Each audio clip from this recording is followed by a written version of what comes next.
La santé, elle est au cœur de nos préoccupations et c'est normal, c'est notre capital le plus précieux. Comment l'entretenir, le faire fructifier? En un mot, comment augmenter notre espérance de vie en bonne santé? La réponse dépend en grande partie de nous, de nos habitudes de vie. L'activité physique, l'alimentation, le sommeil, le bien-être mental, tous ces gestes du quotidien sont déterminants pour notre avenir. Encore faut-il les connaître et les appliquer sans contrainte excessive. C'est pour cela que la Fondation Pilège, acteur engagé dans la prévention, a fait appel aux meilleurs experts.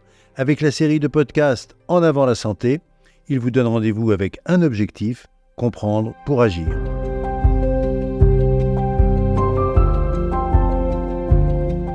Bonjour, je suis François Carré, médecin du sport, je suis cardiologue et je suis aussi le président du collectif pour une France en forme. Ce collectif, il réunit des experts du sport santé, des experts du sport, des experts scientifiques, des experts des médias et qui a son rôle, c'est de proposer des solutions, des actions qui vont permettre de lutter contre ce fléau qui touche notre société, fléau qui regroupe l'inactivité physique et la sédentarité. Dans les 5 épisodes de ce podcast, je vous propose de voir pourquoi l'activité physique est bonne pour notre santé. Pourquoi nous devons bouger régulièrement, pourquoi le corps en a absolument besoin. Bouger sans se faire du mal, en prenant du plaisir. Je vais essayer de répondre à toutes les questions que vous pouvez vous poser et vous verrez qu'à chaque fois, je vais arriver à la même conclusion, la conclusion que l'activité physique, c'est une thérapeutique non médicamenteuse, universelle, qui va permettre de prévenir beaucoup de maladies, d'agir sur beaucoup de maladies, pour toutes, pour tous, à tout âge, et en plus qui va nous permettre de limiter les effets de la sédentarité, car quand on remplace la sédentarité par l'activité physique, c'est bénéfique pour notre santé. Cela fait 41 ans que je suis engagé dans la lutte contre l'inactivité physique et la sédentarité. Ça peut sembler énorme comme temps, ça montre simplement que ça fait longtemps que l'on connaît les risques de ce mode de vie. Pourquoi je me suis engagé? Je me suis engagé parce que j'avais été étonné par certains articles, j'étais encore interne, montrant que, par exemple, le contrôleur qui montait les marches de l'escalier du bus en Angleterre avait des infarctus moins fréquents et des infarctus moins graves que le chauffeur qui était dans le même bus que lui. Et je me suis dit, en fin de compte, l'activité physique, ça doit être quand même bénéfique et peut-être qu'en l'associant aux médicaments, nous allions pouvoir améliorer les choses. Alors j'ai une petite anecdote à ce sujet parce que je me suis rendu compte très rapidement que j'étais assez seul, puisque en 1983, j'étais encore interne, on m'avait proposé de présenter un exposé aux collègues du service dans lequel j'étais, et j'avais choisi comme thématique l'activité physique dans l'hypertension artérielle. J'avais 30 minutes de temps de parole, on était une douzaine dans la salle. Au bout de 10 minutes, il y avait déjà 6 personnes qui avaient quitté la salle. Et à la fin, je me suis retrouvé face à 2 personnes, le chef du service et son agrégé. Je n'ai pas eu de questions. Et quand j'ai sorti, je me rappelle très bien qu'en fermant la porte, je me suis dit « François, t'as encore du taf ». Mais au fait de quoi parle-t-on? Ce point est important parce que, vous savez, des fois, on emploie des mots sans forcément avoir la même signification pour les uns ou pour les autres. Donc, il faut préciser certaines choses. Tout d'abord, la santé. La santé, ce n'est pas simplement ne pas être malade, ne pas avoir de handicap, c'est beaucoup plus large. La santé, c'est défini par l'Organisation mondiale de la santé comme un complet bien-être physique, mental et social. Donc on voit combien c'est important. En fin de compte, votre santé, c'est votre qualité de vie. Ma santé, c'est ma qualité de vie. Et je vais vous montrer que la meilleure façon d'avoir une bonne qualité de vie, c'est de faire de l'activité physique, c'est de bouger. On parle de sédentarité. Qu'est-ce que c'est que la sédentarité? La sédentarité, c'est le temps passé assis. Parce qu'en latin, sédere, ça veut dire être assis. Et ce temps passé assis, quand il est trop long dans la journée, bien sûr c'est le temps moyen journalier, au-delà de 6 ou 7 heures, vous prenez un risque pour votre santé, surtout si jamais vous prenez des périodes longues assises, plus de 2 heures. C'est pour ça qu'il est recommandé de se lever toutes les 2 heures, de faire quelques pas, quelques mouvements, tout simplement pour casser ces périodes assises qui sont si mauvaises pour notre organisme. L'inactivité physique, c'est pas la même chose que la sédentarité. L'inactivité physique, c'est quand vous ne respectez pas les recommandations qui sont données de pratique journalière d'activité physique. Alors très rapidement, ces recommandations, je vous les rappelle si vous ne les connaissez pas. Pour les adultes de moins de 65 ans, c'est de faire chaque jour 30 minutes d'activité physique modérée. qui associe ce qu'on appelle le cardio, l'endurance, c'est-à-dire je suis essoufflé, mais je peux parler, je ne peux pas chanter, et du renforcement musculaire, monter des étages, porter simplement une sacoche, avoir un sac à dos, tout ça c'est du renforcement musculaire. Cette activité physique, vous pouvez la fractionner en 3 fois 10 minutes. Vous n'êtes pas forcé de les faire à la suite. Quand vous avez plus de 65 ans, vous allez faire la même quantité d'activité physique, 30 minutes par jour, et cette activité physique, il va falloir y ajouter un petit peu du travail d'équilibre, d'assouplissement, parce qu'on sait qu'en vieillissant, eh bien, on perd ces qualités-là. Chez les enfants, c'est un peu plus long, c'est 60 minutes par jour, pas de sport, 60 minutes d'activité physique, qui là va être modérée à intense. En fin de compte, il faut que nos enfants bougent 1 heure chaque jour. C'est essentiel pour eux, et eux, vous savez bien, les enfants, quand ça court, quand ça saute, ça ne se limite pas en intensité, donc ils vont faire ce qu'ils ont envie de faire. Un autre élément qui est très important, qui est très méconnu, et pourtant il est essentiel, c'est ce que l'on appelle la capacité physique. Qu'est-ce que c'est que la capacité physique ? La capacité physique, c'est l'effort musculaire maximum que vous pouvez maintenir 5 minutes. Ça paraît compliqué, mais je vais vous donner un exemple, et vous allez voir, tout va être clair. Eh bien, en fin de compte, votre capacité physique, c'est le nombre d'étages que vous pouvez monter sans vous arrêter, d'un bon pas, pas d'un petit pas, donc monter à une bonne allure, sans être tellement essoufflé que vous devez vous arrêter. Si vous en montez 2, votre capacité physique est médiocre. Si vous en montez 4, votre capacité physique est moyenne. Si vous en montez 6, votre capacité physique est bonne. Et cette capacité physique, c'est votre capital santé. Plus vous montez d'étages, plus vous montez de marche sans être trop essoufflé, meilleure est votre santé. Et ça, c'est quelque chose que vous devez garder en tête. Surtout que, pour améliorer votre capacité physique, vous n'avez qu'une solution, c'est de bouger. Aucun médicament n'améliore la capacité physique directement. Si vous avez besoin de médicaments, les médicaments vont diminuer vos symptômes pour que vous bougiez. Mais si vous ne bougez pas, vous n'augmenterez pas votre capacité physique. Si on résume un petit peu ce que je viens de vous dire, eh bien ça veut dire que le défi pour notre santé, c'est de se lever plus pour bouger plus. Et c'est ça qu'il va falloir que nous intégrions pour se rendre compte que nous devons absolument faire ces activités. Être trop assis, ne pas bouger assez, c'est très dangereux pour ma santé.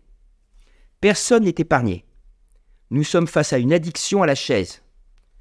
La sédentarité, ce temps passé assis, c'est vraiment une addiction.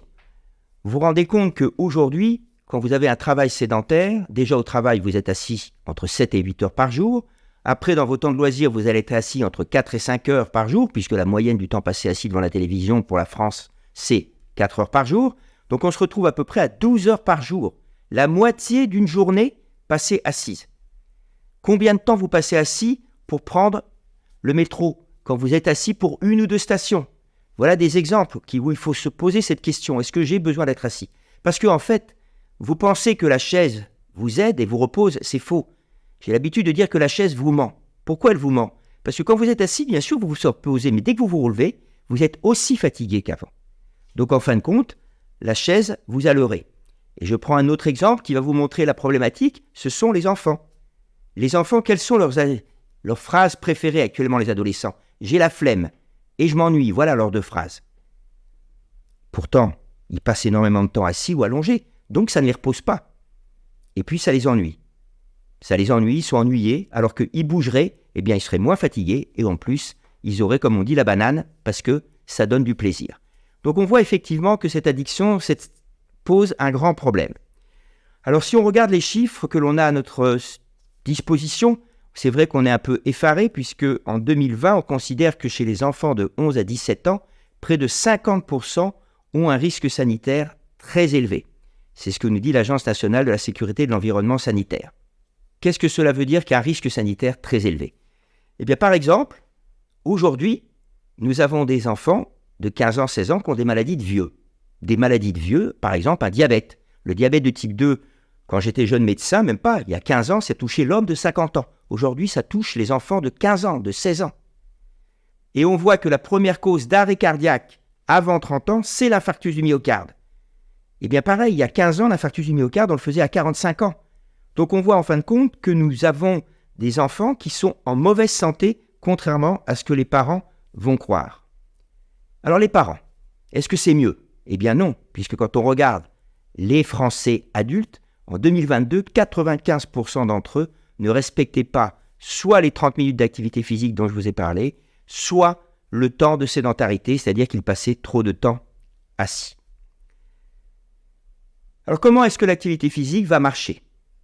Eh bien l'activité physique va marcher, pourquoi ? Parce que tout simplement, quand vous restez assis, quand vous ne bougez pas assez, vous allez accumuler de la graisse. Cette graisse, elle va souvent se mettre à l'intérieur de votre ventre, et cette graisse, elle a un très mauvais effet, c'est qu'elle va augmenter l'inflammation, elle va aussi augmenter le stress oxydant, vous connaissez tous les antioxydants, et ça favorise le développement de toutes les maladies chroniques. Et en plus, vous allez diminuer votre système de défense, et on sait que le temps passé assis, plus il est long, plus vous avez de risques de développer un cancer.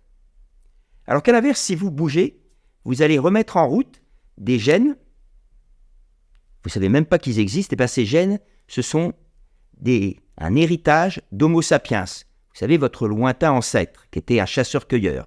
Eh bien, tout le monde a oublié qu'Homo sapiens, pour chasser, il chassait par épuisement des gazelles. Je serais curieux de voir aujourd'hui qui parmi nous est capable d'épuiser une gazelle en courant derrière. Eh bien, pour eux, c'était naturel. Ils avaient développé des gènes qui leur permettaient de courir longtemps. Ces gènes, vous les avez toujours. Par contre, vous ne les stimulez jamais. Et à l'inverse, Homo sapiens, il vous a aussi laissé des gènes qui vous permettent de stocker les graisses parce qu'ils ne mangeaient pas tous les jours. Eh bien, ces gènes, nous les stimulons tous les jours. Nous mangeons trop, nous mangeons mal, et c'est pour ça que nous avons une épidémie d'obésité. Mais attention, même si vous n'êtes pas en surpoids, le fait de rester assis va aussi perturber votre fonctionnement puisque vos muscles ne vont pas libérer les substances qui vont diminuer l'inflammation dont j'ai parlé tout à l'heure, diminuer le stress oxydant et améliorer votre système de défense. Si nous ne bougeons pas assez, si nous ne bougeons pas régulièrement, nous ne pouvons pas espérer d'avoir une vie en bonne santé tout au long de notre existence. Alors, comment essayer de retenir et de résumer ce que je viens de vous dire ? Moi, ce que je vous propose, je vais vous présenter ma journée type. Ma journée type, je ne suis pas un surhomme, je suis comme vous. Je passe trop de temps assis, j'ai besoin de temps pour faire tout ce que j'ai à faire. Donc, qu'est-ce que j'ai décidé ? J'ai décidé déjà de me garer à 1 km de mon hôpital. 10 minutes de marche pour y aller.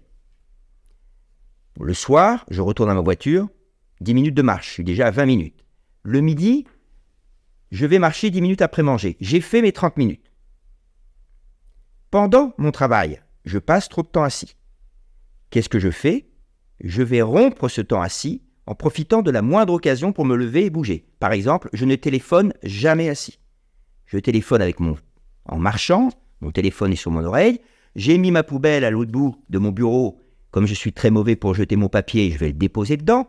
La photocopieuse du service est à l'autre bout du couloir quand j'ai quelque chose à aller chercher. Quand j'ai quelque chose à demander à mon collègue, j'ai pas besoin de lui envoyer un mail s'il est à 20 mètres. Je vais dans son bureau, je lui parle.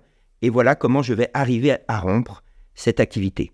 Donc vous voyez, c'est pas être un surhomme, un superman. Le seul effort que je fais, c'est vrai, c'est que je me lève un petit peu plus tôt le matin pour trouver le temps de me garer ma voiture et de marcher les 10 minutes.